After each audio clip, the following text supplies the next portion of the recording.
ଏଯାଏଁ ଘରକୁ ଫେରିନି। କଣ କରୁଛି କେଜାଣି? ହଉ କିଛି ସମୟ ଅପେକ୍ଷା କରୁଛି।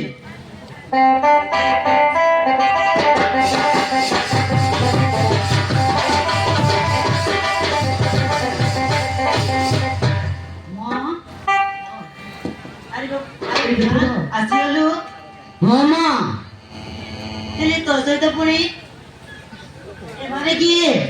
ମା ଏ ଆଉ କେହି ନୁହନ୍ତି, ଏ ହଉଛନ୍ତି ମୋ ସାବତ ମା। ହଁ ମା ମୁଁ ସତ କହୁଛି, ଏ ହଉଛନ୍ତି ବସନ୍ତ, ମୋ ସାନ ଭାଇ। ଅପା ମୁଁ ତୁମ ପ୍ରତି ବହୁତ ବଡ଼ ଅନ୍ୟାୟ କରିଛି ଅପା, ମତେ କ୍ଷମା କରିଦିଅ।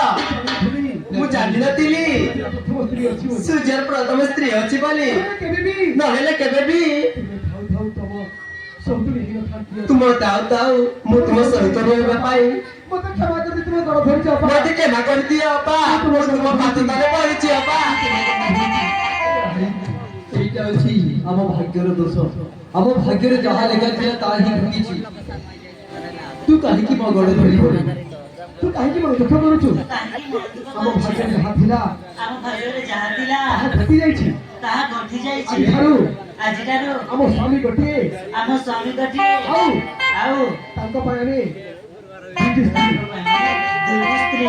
ଆଉ ଯାହା ହେବାର ହେଇଯାଇଛି, ଯାହା ହେବାର ହେଇଯାଇଛି। ଆମେ ଜଣ ଗୋଟିଏ ସ୍ୱାମୀକି ସଂସାର କରିବା। কিন্তু এ পর্যন্ত আমার স্বামী কোটি অଛନ୍ତି, কেমিতি অଛନ୍ତି, কাହା ঘরে অଛନ୍ତି, এতে বড় দুনিয়াରେ ସେ কোটি অଛନ୍ତି, আজ পর্যন্ত আমি কিছু জানিনি। মা তুমি আমি আমার বাপাকে খবর রাখতো মা। তুমি আর চিন্তা করনি মা, তুমি ଆଉ ଚିନ୍ତା କରନି ମା। ଆମେ ଦି ଭାଇ ମିଶି ଆମ ବାପାକୁ ଯେମିତି ହେଲେ ଖୋଜି ବାହାର କରିବୁ।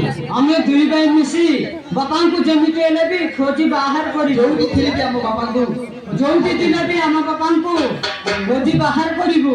ଏତେ ବଡ ଦୁନିଆରେ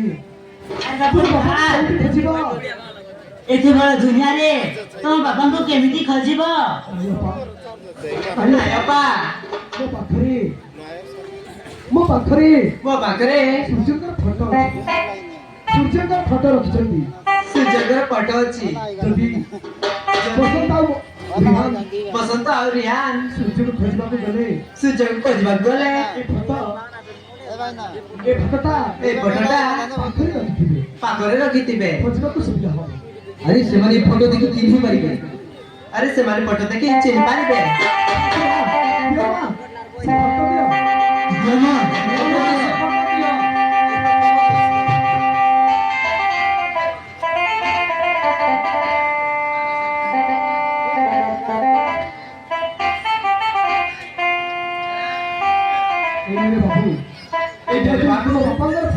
ତୁମ ବାପାଙ୍କର ଫଟୋ ସହରକୁ ଗଲେ ଏଇ ଫଟୋ ଦେଖି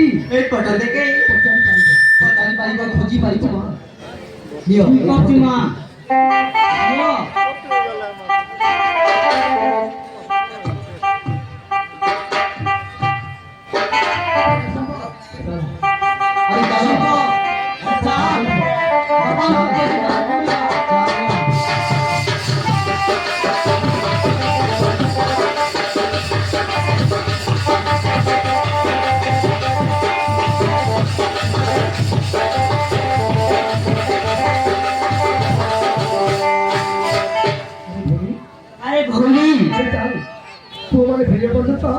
আরে যায় পুଅମାନେ ଫେରିବା ପର୍ଯ୍ୟନ୍ତ ଆମ ଘରେ ରହିଥା।